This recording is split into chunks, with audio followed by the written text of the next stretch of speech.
Selamat pagi, perkenalkan nama saya Kelvin. Di video kali ini saya akan membahas tentang laporan keuangan dan laporan laba rugi. Pertama-tama mari kita identifikasi dulu definisi dan komponen-komponen dari laporan keuangan dan laporan laba rugi. Laporan keuangan atau yang biasa kita sebut dengan laporan posisi keuangan merupakan laporan yang menyajikan informasi mengenai posisi keuangan perusahaan pada periode tertentu. Posisi keuangan yang dimaksudkan di sini adalah informasi mengenai aset, liabilitas, dan ekuitas suatu perusahaan yang akan dibaca dan dianalisis oleh para pengguna informasi. Nah, laporan keuangan ini memiliki 3 komponen utama, yaitu aset, liabilitas, dan juga ekuitas. Aset merupakan sumber daya ekonomi yang dapat memberikan manfaat kepada perusahaan. Nah, aset ini itu memiliki 3 wujud. Yang pertama adalah aset tetap. Aset tetap adalah aset yang digunakan untuk operasional perusahaan dalam jangka waktu lebih dari 1 tahun. Contohnya yaitu tanah, bangunan, dan peralatan.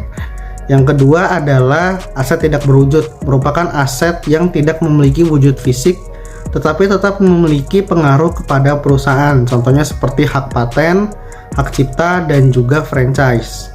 Lalu yang ketiga adalah aset tidak tetap. Aset tidak tetap adalah aset yang digunakan untuk operasional dalam jangka waktu kurang dari 1 tahun.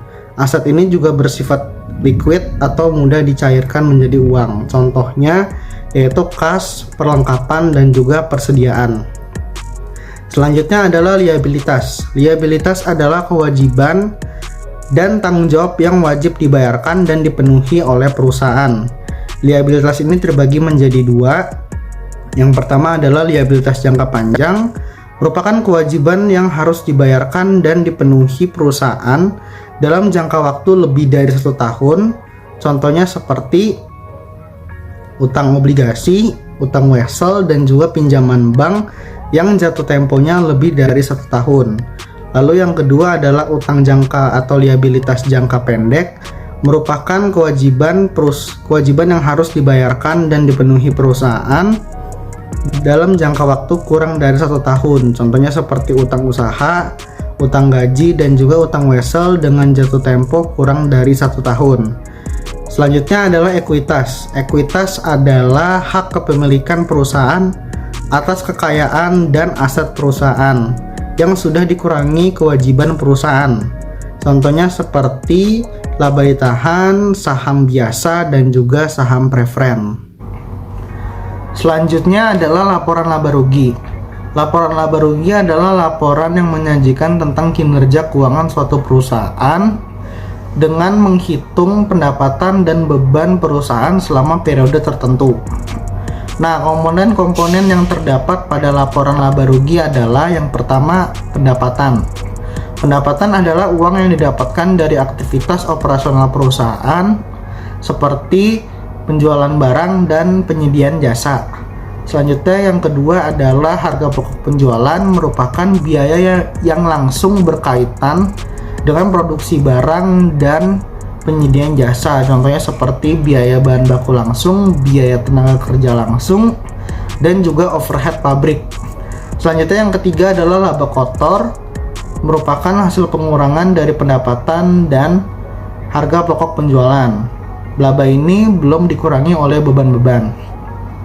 Selanjutnya yang keempat adalah beban operasional. Beban operasional ini adalah beban yang berasal dari aktivitas operasional perusahaan. Contohnya seperti beban gaji karyawan kantor, beban komisi penjualan, dan juga beban administrasi. Selanjutnya yang kelima adalah pendapatan dan beban lainnya. Pendapatan dan beban lainnya ini adalah pendapatan dan beban yang berasal dari aktivitas di luar operasional perusahaan. Contohnya seperti pendapatan bunga, pendapatan dividen, dan laba atau rugi dari aktivitas investasi. Selanjutnya yang keenam adalah penghasilan dari operasi. Penghasilan dari operasi ini adalah hasil pengurangan dari laba kotor dikurangi dengan pendapatan operasional dan juga ditambah kurangkan dengan pendapatan dan beban lainnya. Selanjutnya yang ketujuh adalah beban keuangan. Beban keuangan adalah beban yang dibayarkan atas pinjaman uang, contohnya seperti beban bunga. Selanjutnya yang ke-8 adalah penghasilan sebelum pajak, merupakan hasil pengurangan dari penghasilan dari operasi dikurangi beban keuangan. Lalu yang ke-9 adalah pajak penghasilan, merupakan pajak yang berasal dari atau dibebankan kepada penghasilan yang dihasilkan oleh perusahaan.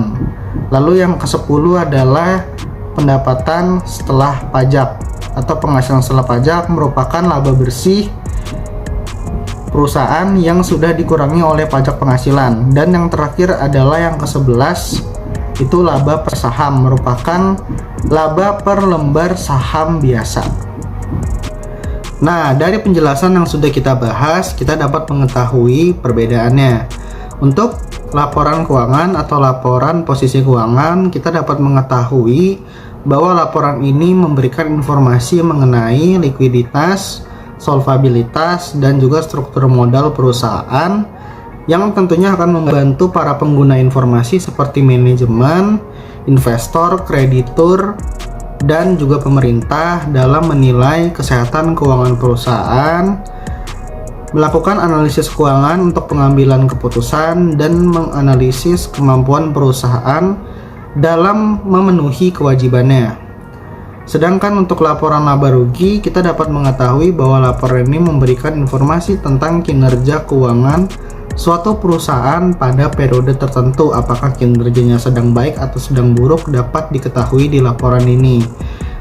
Nah, informasi tersebut tentu akan berguna bagi para pengguna informasi seperti manajemen, investor, kreditur, dan pemerintah dalam menilai dan mengetahui performa keuangan perusahaan, mengambil keputusan investasi, dan juga membuat strategi bisnis. Sebenarnya, baik laporan keuangan atau posisi keuangan dan laporan laba rugi memiliki fungsinya masing-masing dan bersifat saling melengkapi.